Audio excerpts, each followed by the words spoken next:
Good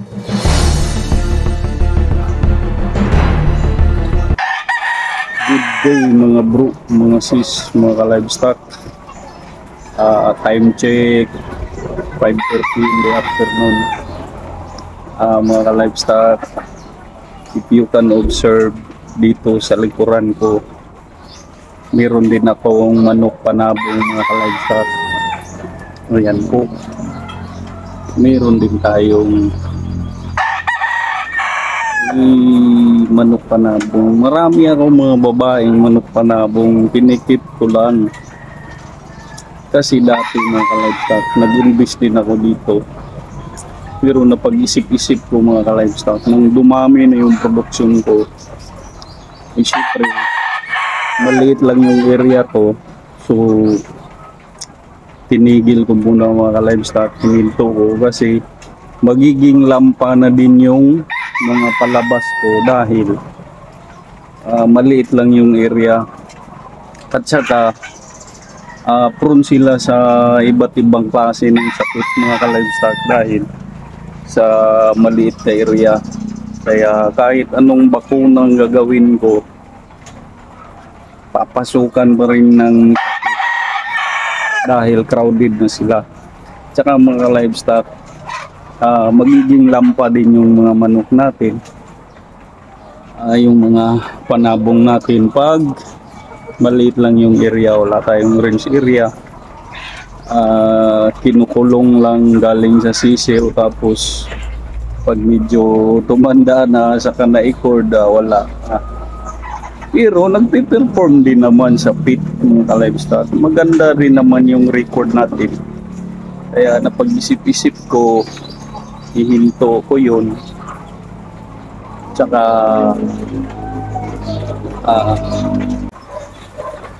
hininto ko na yun. Kaya nag-focus tayo sa poultry farming. Ayan mga livestock, makikita nyo mga selected material ako. Selected material ko ito na dito, mayroon din doon sa, siguro nasa 15 yung babae na manok. 15 mga ka-livestock na babae na manok na kinikit ko. Yan, concentrate muna tayo sa poultry farming dahil napansin natin na maganda din naman yung kita sa poultry. Yan mga livestock, akyat tayo. Yan, nakikita nyo, yan po. Yan po yung layer natin. Kung mga ka-livestock, sarap bumisita kasi nasa ano lang din, nasa yard ko lang din ito.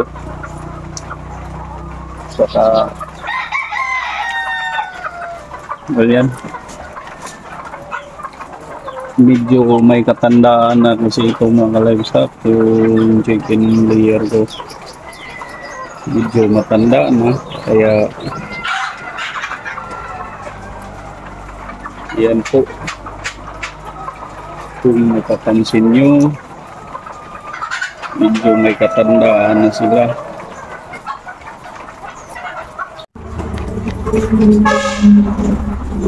Yan po mga ka-livestock. So yung munting nanukan ko, kaya nang sinabi ko sa inyo na made of light material lang talaga ito. Kasi mahal din yung feeds, yung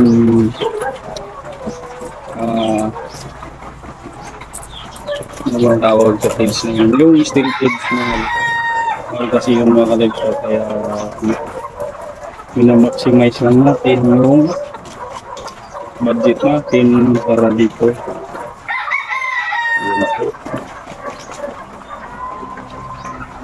Ito, mga livestock.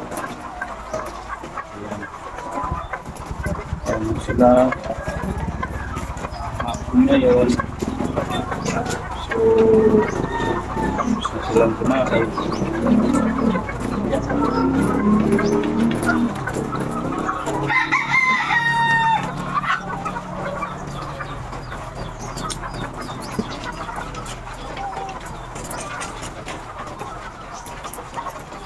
Medyo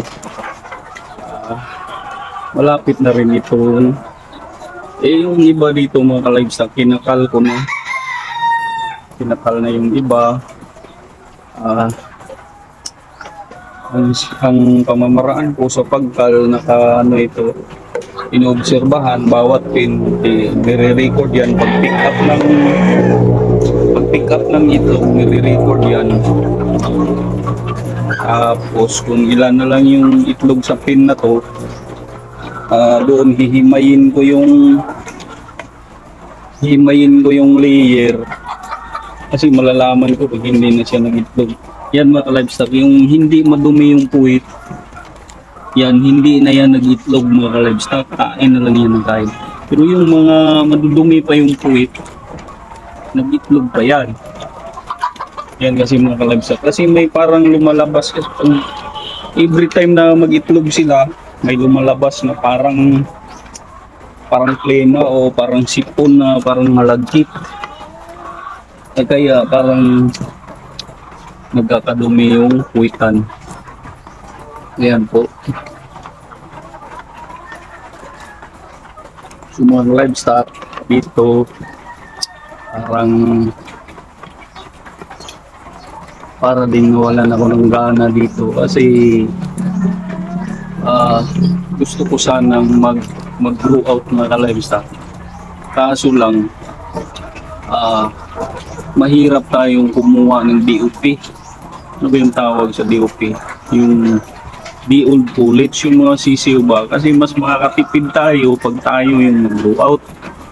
Kaysa bibili tayo ng ready to lay, biruin mo 480 na ata ngayon, 460. Ganyan lang yung range, kaya pag ready to lay 460, 460. So 100 heads na RTL mga ka-livestock, 46k na yun. Magkano lang yung 100? Yung production nun, 3 tray lang isang araw. Kailangan talaga pinakamababa mong alagaan sa ganitong buwan. Nasa 300 mahigit. So, okay na yun. 300 plus. Siguro pag peak production nila nasa 10 tray. So 10 tray. Mahal yung itlog ngayon mga livestock. Nasa 250, 260 yung by tray. So sa 10, 2.6 yung income mo araw-araw. So maganda din. Sa 300 mahigit. Kaya ganun lang mga ka-livestock. Kung may yard kayo, apat kumplito. May manok, may baboy. Balak ko nga pasukin yung kambing kasi walang gastos yun. Ano lang, kung may napier lang sa paligid, tsaka yung ipil-ipil tree, tsaka may tubig, may kulungan ng kambing, wala na. Sold na mga livestock. Kaya i-ano muna natin, step by step lang tayo. Yan mga livestock, ikot tayo sa nila. May daanan ko dito.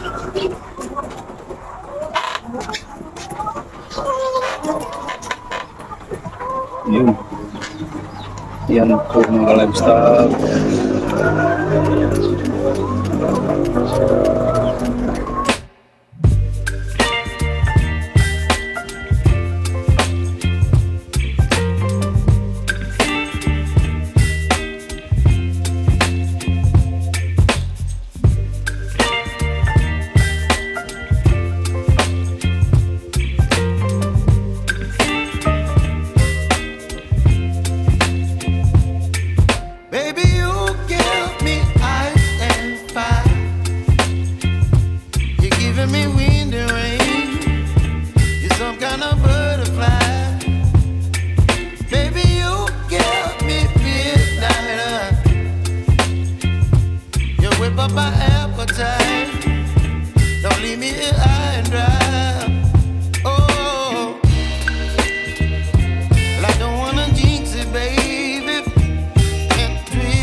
appetite. Don't leave me here high and dry.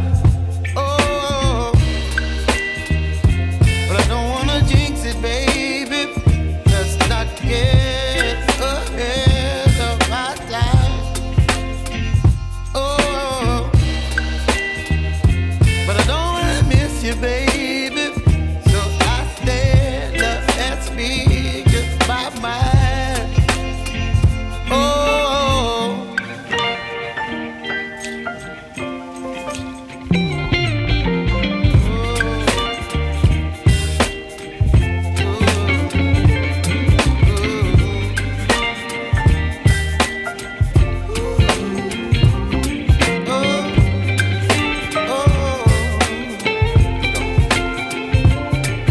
baby, you give me ice and fire.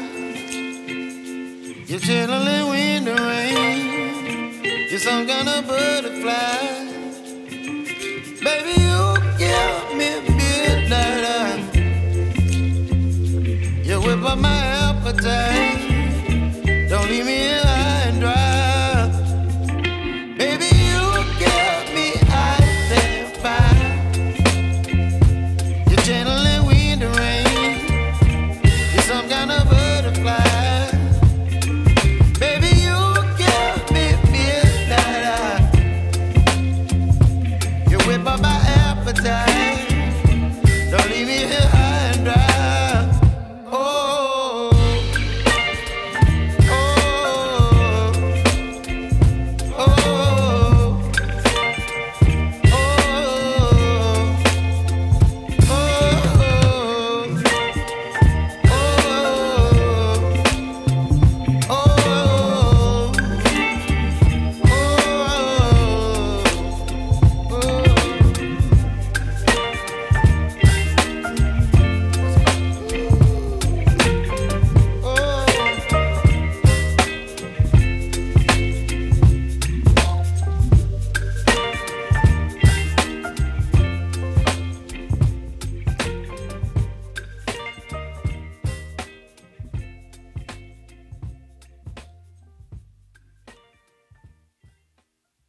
Nagmamalaki